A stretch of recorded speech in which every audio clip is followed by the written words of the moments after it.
Today we're going to build a hay wagon to get our hay from the bottom land up to the top land. Just a quick update, last week lots of stuff were going wrong.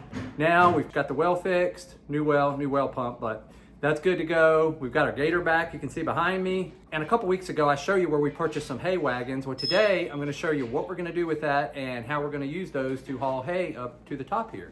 So we're gonna do a few chores here around the barn. We're trying to get this cleaned up and get it ready. After that, I'll show you the modifications we're gonna do to the hay wagon to make it carry hay bales without having to strap them down or do anything, and we'll go from there. All right, let's do it. Real quick, we have a newsletter, the Sunday Solopreneur. This comes out every Sunday about 10 a.m. I talk about how to market your products on your farm, how to use social media and websites to grow your farm. I also talk about farming, raising cattle, chickens, pigs. We go through it all, and it's about building your farm business. Sign up now, and you also get a free PDF on how to use ChatGPT to write your social media, to write your newsletters, and to help write product descriptions for your products. This is free download for signing up for the newsletter. One newsletter every 1 to 2 weeks, no spam, I promise. Check it out. I think you'll get a lot of value in learning to grow your farm or homestead, and it's free. All right, back to the video. All right, part of getting today clean is that we are just trying to get rid of some stuff. Too much stuff around here. If you look behind me, like down here, I'll lean this a little bit. That is a brand new $1,000 vacuum seal that has never been used. We had planned on processing chickens here on the farm, and we've just found every year we end up taking them into the processor. And the reason for that is, yes, it's cheaper to process your own, but we also found from a labor standpoint and the fact we'd have to get a separate insurance policy to cover the chicken.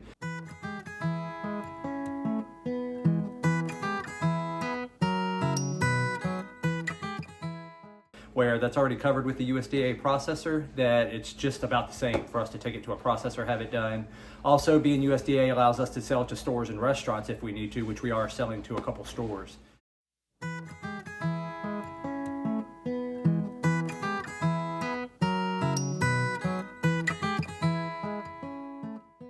So for that reason, we just take it to the processor, and I've got all this equipment laying around.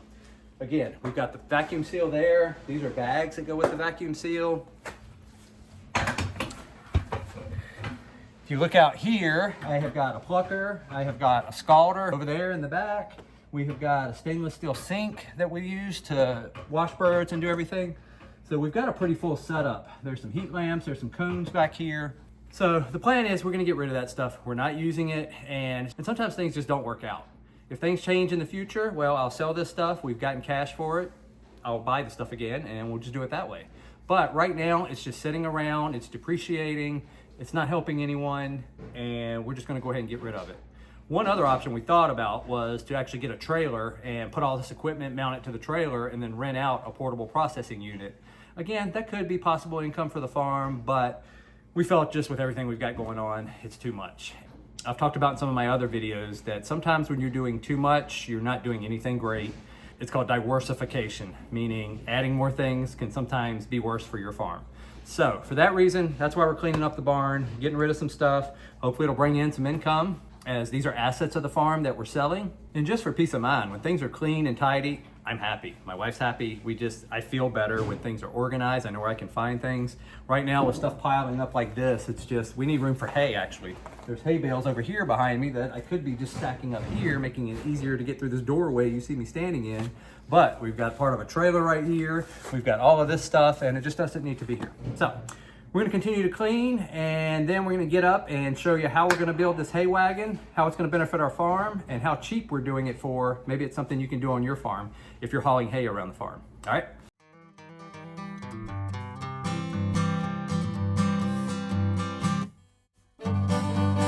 All right, now what we're working on, I got a bunch of these barn doors. You can see the pieces down here. Some of these barn doors have just fallen apart. Screws have broken. I think they're getting wet and they're getting heavy. So I'm gonna rebuild these. We're gonna put a lot more screws in them, and then I'm actually get some bolts is what I need. I don't have any on me right now, but we'll get some screws in, get them going, and then I'll come back through them with bolts. And so we're gonna do that, and then we'll head up and work on that hay wagon.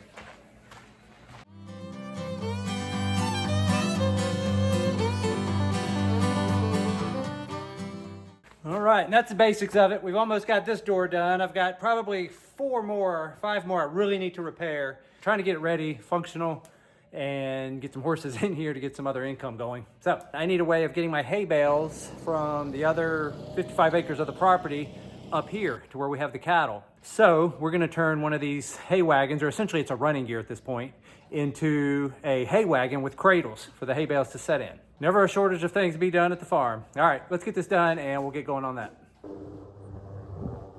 It's pretty cool. If you live in the country, this is how they cut power lines. It's with a helicopter and a saw dangling off of a line. Pretty neat to watch. And they just go along the lines. I don't know if it has spinning blades or it's like a chainsaw or what, but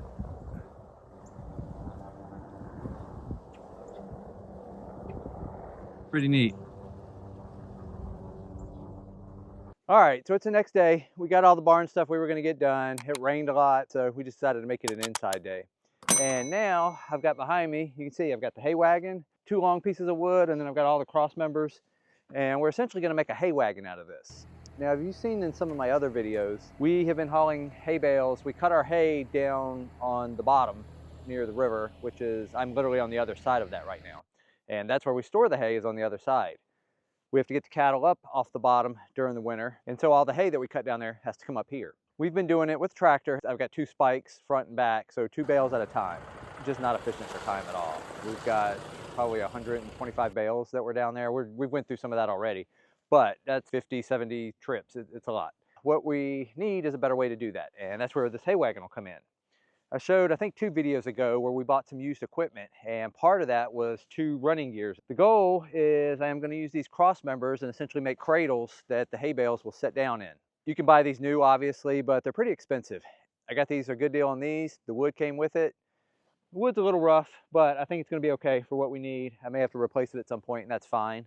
We're going to connect it essentially with some L brackets. That's it, some screws, some L brackets. I'm doing 4 and 5 foot bales, so I've got a little mixture of both and trying to find something that works for both of those. I use good old ChatGPT just to try to come up with what is the optimal spacing for 4 and 5 foot bales, and it came up with 24 inches. So that's what we're going to try.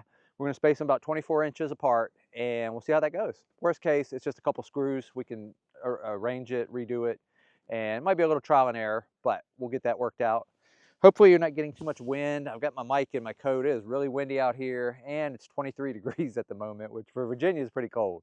I know some of you guys up north, Montana, different places are probably like, yeah, it's nothing. But here, it's pretty cold. So we're gonna get this done. Hopefully the tractor's gonna start, and we'll see if it works, getting some hay bales up here. All right, let's do it.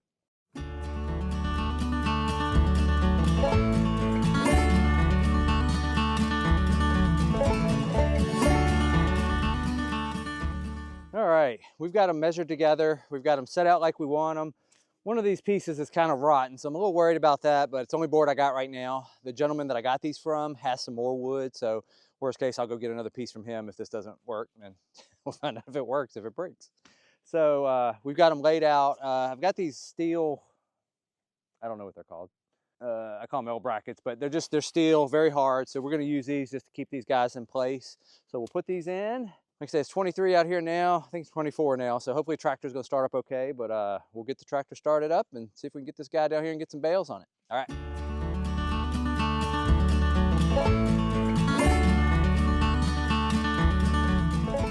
All right, we are done. We've got all of our brackets on. I've got them kind of loosely. I've just got like 1 screw in each right now because I don't know if this is gonna work or I need to adjust.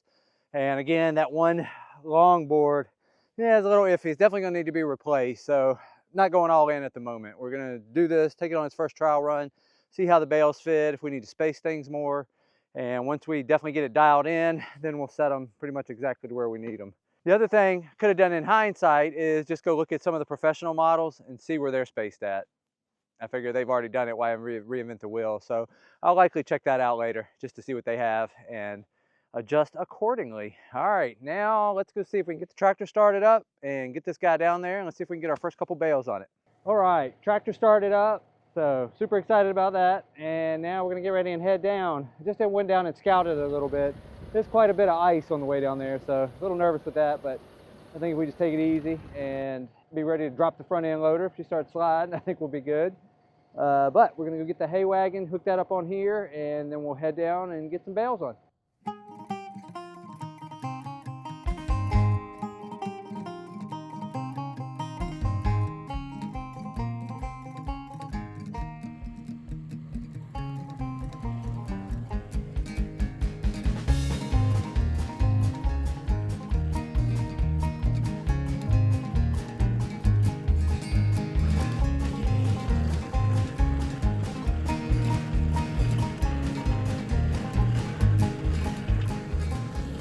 All right, so a few changes we need to do. As you can see back here, I've got 2 bales on, and they seem to fit pretty good actually.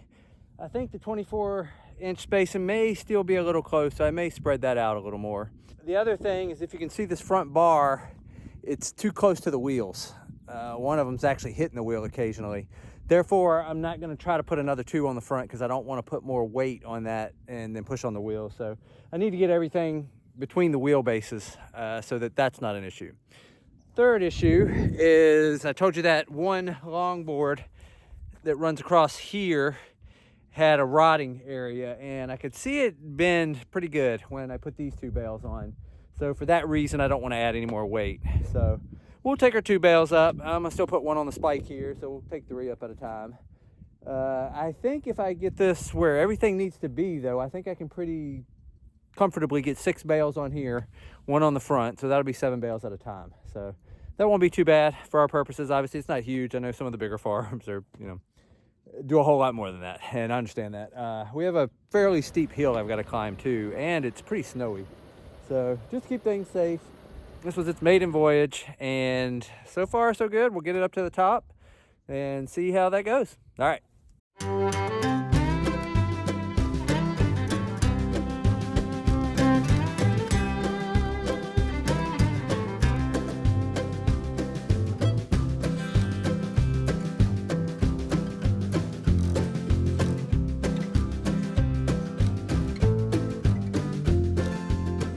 All right, so we knew we had a couple problems, and we're gonna go ahead and fix those now. So I'm gonna put another board on here, take these off. I'm gonna space these a little bit better, and we're gonna try again. All right.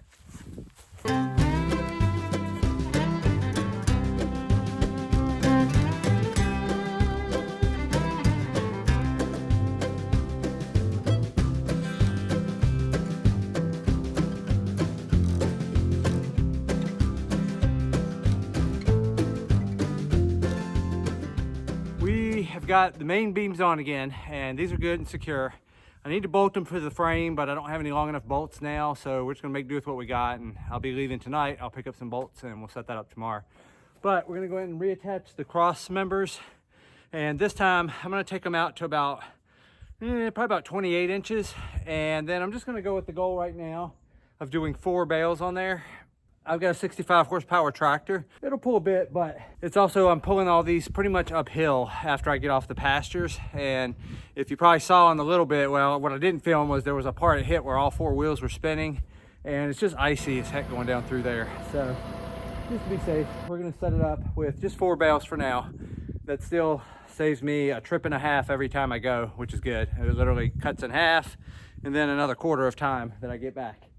And so yeah, we'll get these guys attached and let's go get a few more bales.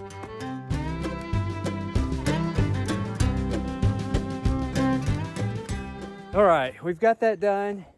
And basically this is what we've got. We've got 4 beams.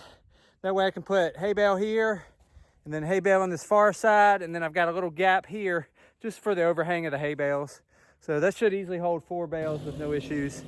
We replaced this wood with a big, huge piece. If you guys have seen our chicken house, the running gear that's used for the eggmobile, that's where this big piece of wood came from.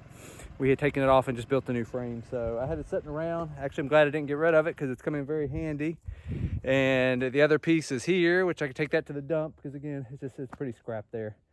I might be able to get a section off of it to make another cross beam, but I've still got some room on the back. I've still got some room on the front, and I'll just leave those for now.